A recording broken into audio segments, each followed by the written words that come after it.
tests and scams? It must be this week's edition of Eatsy News, and I'm your host, Pam Duthie. Let's dig into it.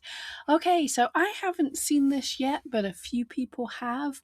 In your Eatsy stats, they appear to be testing a new layout rather than the one big chunky graph that you can click through to see visits and orders and conversion and revenue. They are tiling it so you can see all four on the one page.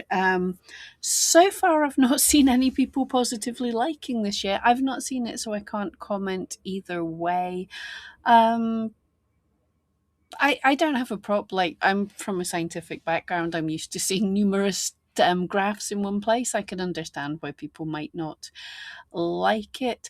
I don't know if it's going to be a case of something that people will just get used to over time, or it's going to be hated forever, or it was just a limited test. As I say, I don't even see it yet. If you've got it, let me know. If you haven't got it, don't be surprised if it appears. Okay, this is some. I got confused to start with, and I thought this was someone showing stuff on Etsy, and I couldn't see it. But actually, this is how some listings are showing on Pinterest. I think I said a few weeks ago that Pinterest was giving the option to be able to show your feed without AI, which a lot of people have asked for. The problem with this is some people are saying when their listings are pinned from Etsy or pinned on Pinterest, it's showing up as AI modified when they're saying it's not AI modified stuff. So keep an eye out for that. Potentially give Pinterest a little bit of feedback. It's obviously trying auto detection of whether something's AI and isn't necessarily getting it right, which could be definitely not cool. And in this case, the seller said it was a potential customer had seen this and messaged them and said, what's this? Is your work AI? So obviously that's not ideal. Okay, there's more scams going about. I really dislike this one again. So it's a message on Etsy that calls itself support chat, which it obviously isn't, but people are getting caught with this. Go to Combank app and tap the notification to approve. You have 5 minutes to do this.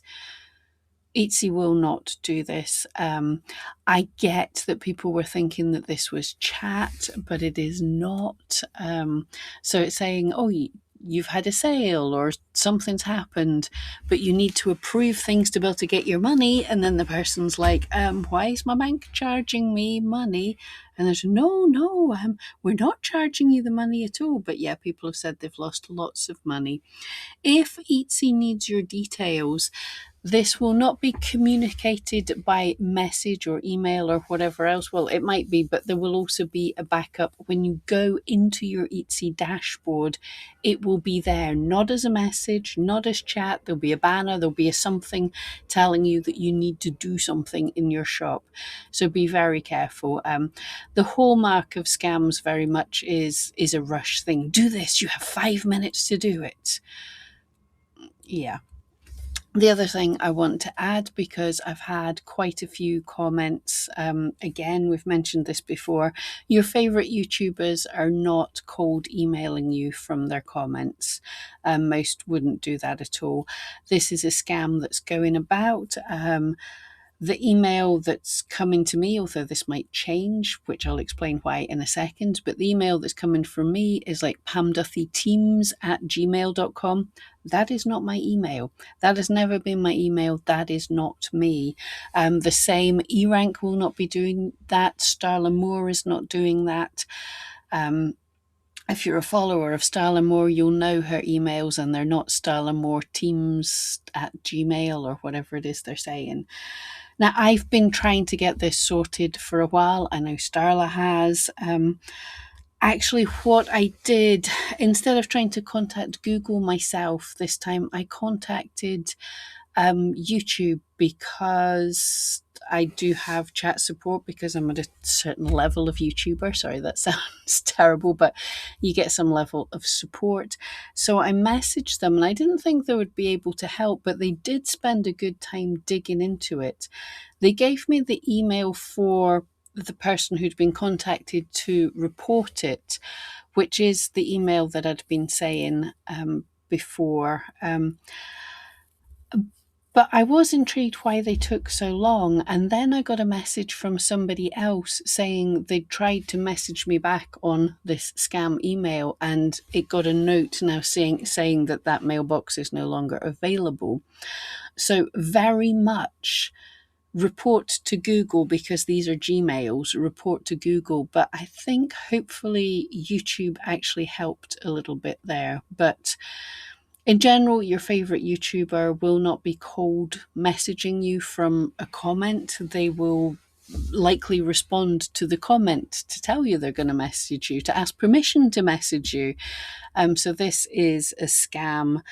I hope nobody sent these people any money. They send some good messages to start with. It sounds really relevant. It sounds kind. It sounds like they want to help. They don't, and they're not us. Watched a great video, AI's Dirty Secret, and it's based on a Google report. I was just interested in this and I'm going to dig a lot more into all of this. Now, I'm not bashing AI. I think it's a tool.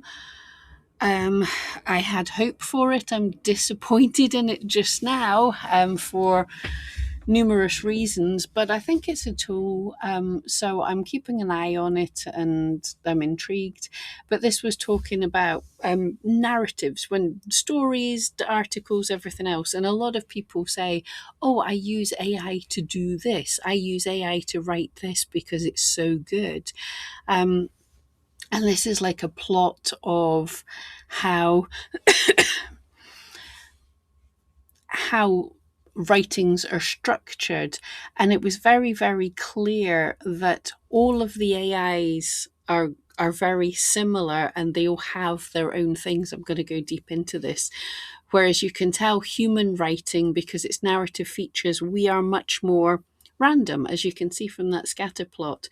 Humans is far away from where the AIs are all, but also we have a much wider spread of how we communicate.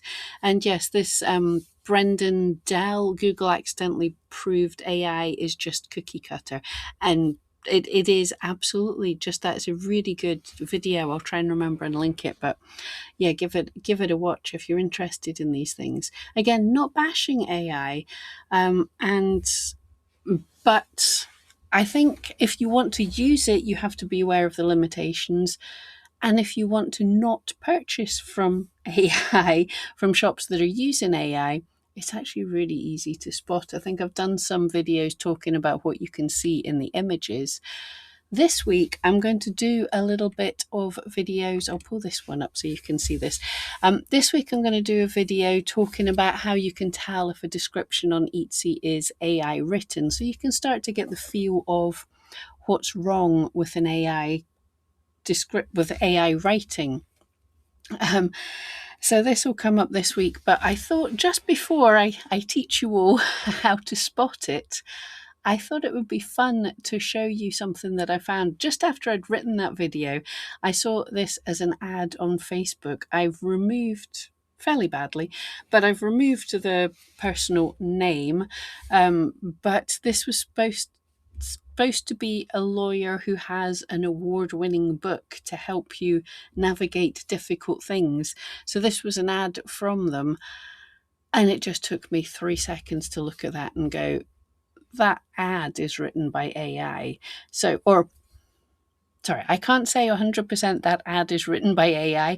Who knows? All the AI large language models might have been trained exclusively on this writer, but there was a lot of red flags in this. So I'm not slating this person. That's why I tried to hide their name. I didn't do it the best. But how many things, let me know in the chat, how many things can you spot in this that are AI red flags? There's a whole lot here. It was very interesting to me.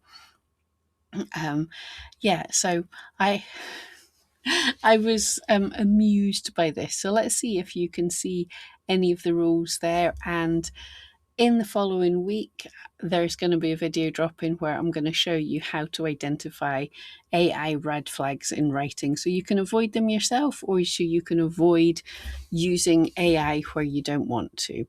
Anyway, that's it for this week. Thankfully, fairly quiet on the Eatsy front, unless you've spotted something I haven't. Anyway, I'll see you next time.